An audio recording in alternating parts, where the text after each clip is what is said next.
राधे राधे दोस्तों। कहते हैं भगवान की कथा सुनने से मन को शांति और जीवन को सही दिशा मिलती है।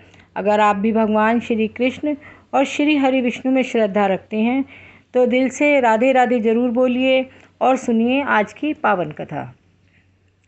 क्या सच में एक ऐसा महीना भी है जिसमें भगवान खुद इंसानों के दुख दूर करने पृथ्वी पर विशेष कृपा बरसाते हैं?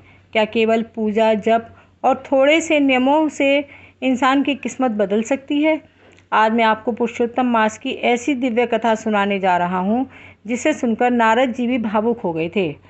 हे मुनियों, सूत जी ने बोला कि हे मुनियों, आप सभी बड़े भाग्यशाली हैं कि भगवान की कथा सुनने की इच्छा रखते हैं। भगवान की कथा सुनना ही कलयुग में सबसे बड़ा पुण्य माना जाता है। सूत जी आगे बोले कि जब राजा परीक्षित को यह पता चला कि उनकी मृत्यु केवल 7 दिनों बाद होने वाली है, तब उन्होंने अपना पूरा राजपाट छोड़ दिया और गंगा जी के किनारे जाकर बैठ गए। वहाँ बड़े बड़े ऋषि मुनियों और संत भी पहुँच गए। तभी वहाँ भगवान वेद व्यास जी के पुत्र महान ज्ञानी शुकदेव जी आए। उनका तेज इतना अद्भुत था कि सभी ऋषि मुनि सम्मान में खड़े हो गए।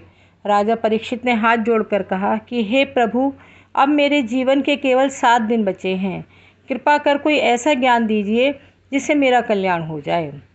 तब सुखदेव जी ने श्रीमद् भागवत की अमृतमयी कथा सुनानी शुरू की। सूत जी बोले, 7 दिनों तक राजा परीक्षित ने पूरे मन से भगवान की कथा सुनी और जब 7वां दिन पूरा हुआ तब उन्हें मोक्ष प्राप्त हो गया।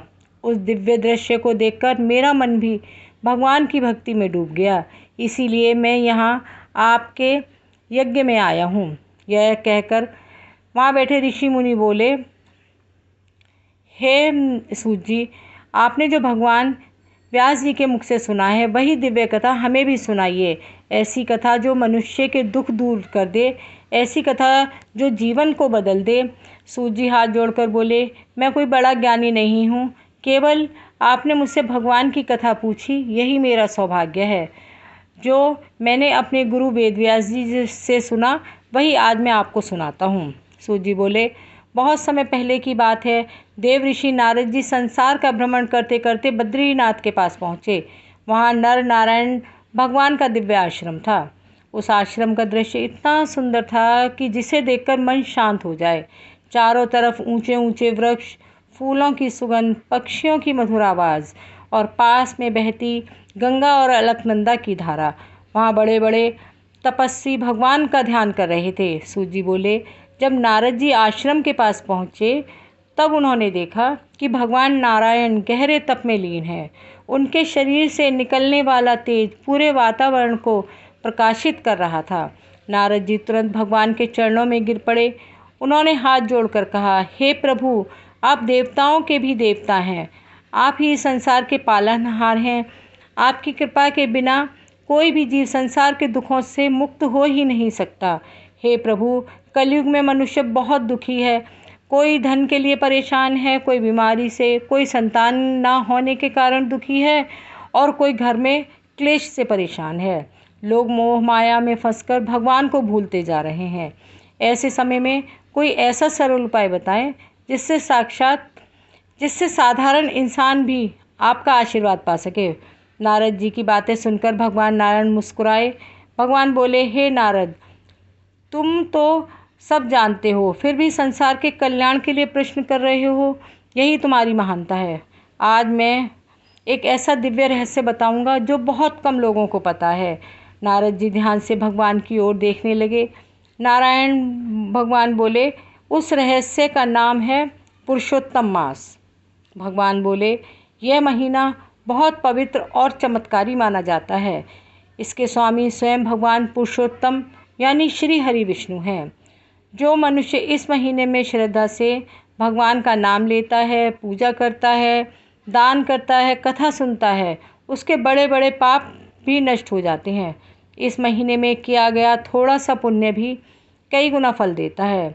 जो दुखी हैं उसे सुख मिलता है, जो गरीब है उसे धन मिलता है और जो रोगी है उसे राहत मिलती है और जो भगवान को पाना चाहता है उसे भक्ति प्राप्त होती है।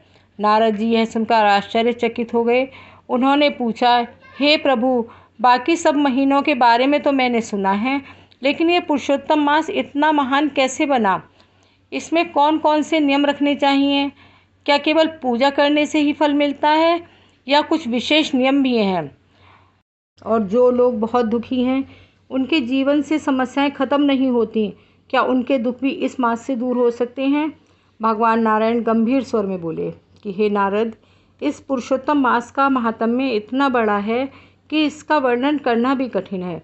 जो मनुष्य श्रद्धा से इस महीने में व्रत रखता है, सुबह जल्दी उठकर स्नान करता है, भगवान का नाम लेता है, गरीबों को दान देता है और बुरे कर्मों से दूर रहता है, उसका जीवन बदल जाता है। यह महीना मनुष्यों को पापों से निकालकर भगवान के करीब लाता है। सूत जी बोले, भगवान नारायण अब नारद जी को पुरुषोत्तम मास का पूरा रहस्य बताने लगे, जिसे सुनकर नारद जी का मन आनंद से भर गया। तो दोस्तों, यही कारण है कि पुरुषोत्तम मास को 9 महीनों में, सभी महीनों में सबसे श्रेष्ठ माना गया है। कहते हैं इस महीने में सच्चे मन से भगवान का नाम लेने वाला कभी खाली नहीं लौटता है। अगर आपको भगवान की ये पावन कथा अच्छी लगी हो तो वीडियो को लाइक, शेयर और सब्सक्राइब ज़रूर करें। भगवान श्री राधे कृष्ण आपकी सब मनोकामना पूर्ण करें। मिलते हैं अगली दिव्य कथा में।